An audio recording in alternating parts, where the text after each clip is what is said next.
Praise the lord.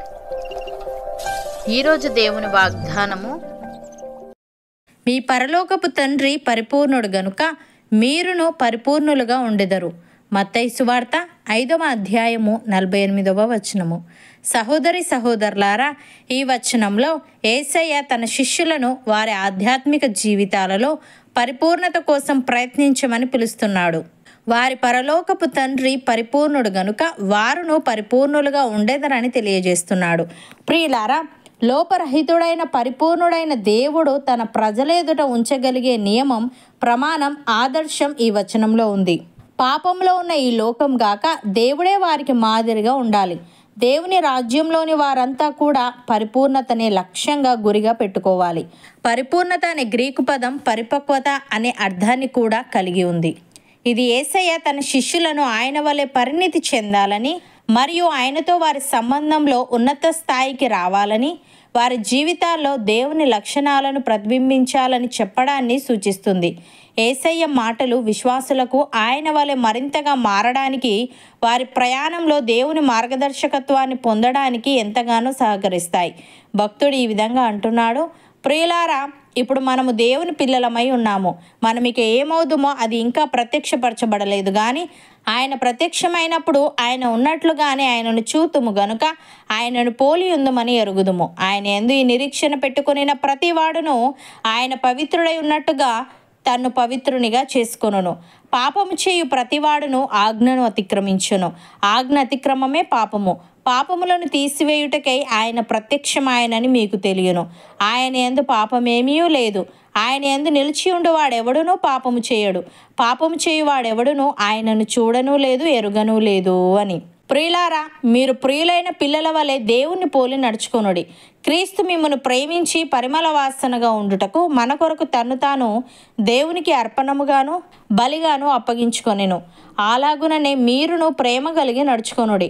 మీలో జారత్వమే గాని, ఏ విధమైన అపవిత్రతయే గాని, లోభత్వమే గాని వీటి పేరైనను ఎత్తకూడదు. ఇదే పరిశుద్ధులకు తగినది. కృతజ్ఞతా వచనమే మీరు ఉచ్చరింపవలెను గాని, మీరు బూతులైనను, పోకిరి మాటలైనను, సరసోక్తులైనను ఉచ్చరింపకూడదు. ఇవి మీకు తగవు.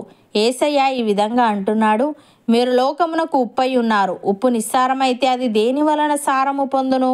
అది బయట పారవేయబడి మనుష్యుల చేత త్రొక్కబడుటకే గాని మరి దేనికిని పనికిరాదు. మీరు లోకమునకు వెలుగై ఉన్నారు. కొండ మీద నుండి పట్టణము మరుగై ఉండనేరదు. మనుష్యులు దీపము వెలిగించి కొంచెము క్రింద పెట్టరు, కానీ అది ఇంట నుండి వారికి అందరికీ వెలిగించుటకై దీపస్తంభము మీదనే పెట్టుదురు. మనుష్యులు మీ సత్క్రియలను చూచి పరలోకమందున్న మీ తండ్రిని మహిమపరచునట్లు వారి ఎదుట మీ వెలుగు ప్రకాశింపనీయుడి అని. సహోదరి సహోదరులారా, పక్షపాతము లేకుండా క్రియలను బట్టి ప్రతి వానిని తీర్పు తీర్చువాడు తండ్రి అని మీరు ఆయనకు ప్రార్థన చేయుచున్నారు గనుక మీరు పరదేశులై ఉన్నంత కాలము భయముతో గడుపుడి. పితృపారంపర్యమైన మీ వ్యర్థ ప్రవర్తనను విడిచిపెట్టినట్లుగా వెండి బంగారముల వంటి క్షయ వస్తువుల చేత మీరు విమోచింపబడలేదు, కానీ అమూల్యమైన రక్తము చేత, అనగా నిర్దోషమును నిష్కలంకమునగు గొర్రెపిల్ల వంటి క్రీస్తు రక్తము చేత విమోచింపబడితిరని మీరు ఎరుగుదురు గదా. ఆయన జగత్తు పునాది వేయబడక మునిపే నియమింపబడెను, కానీ తన్ను మృతులలో నుండి లేపి తనకు మహిమనిచ్చిన దేవుని ఎడల తన ద్వారా విశ్వాసులైన మీ నిమిత్తము కడవరి కాలముల యందు ఆయన ప్రత్యక్షపరచబడెను. కాగా మీ విశ్వాసమును నిరీక్షణయు దేవుని యందు ఉంచబడి ఉన్నవి. అవును అన్నవారు నాతో పాటు ప్రార్థనలో ఏకీభవించండి.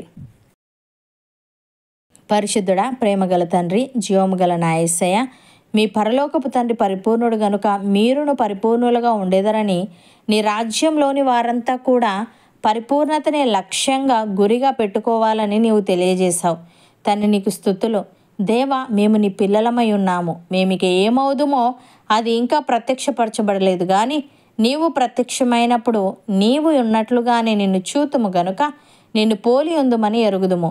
తండ్రి, నీ యందు ఈ నిరీక్షణ పెట్టుకొనిన మేము నీవు పవిత్రుడవై ఉన్నట్టుగా మమ్మును మేము పవిత్రము చేసుకునే వారంగా ఉండుటకు సహాయము దయచేయమని, మేము ప్రియులైన పిల్లల వలె నిన్ను పోలి నడుచుకుంటూ మనుష్యులు మా సత్క్రియలను చూచి పరలోకమందున నిన్ను మహిమపరచునట్లు వారి ఎదుట మా వెలుగు ప్రకాశింపనీయుటకు కృపచూపమని, నీ పోలికలోకి మాలో ప్రతి ఒక్కరిని నీవే మార్చమని యేసుక్రీస్తు నామమున ప్రార్థిస్తున్నాము తండ్రి.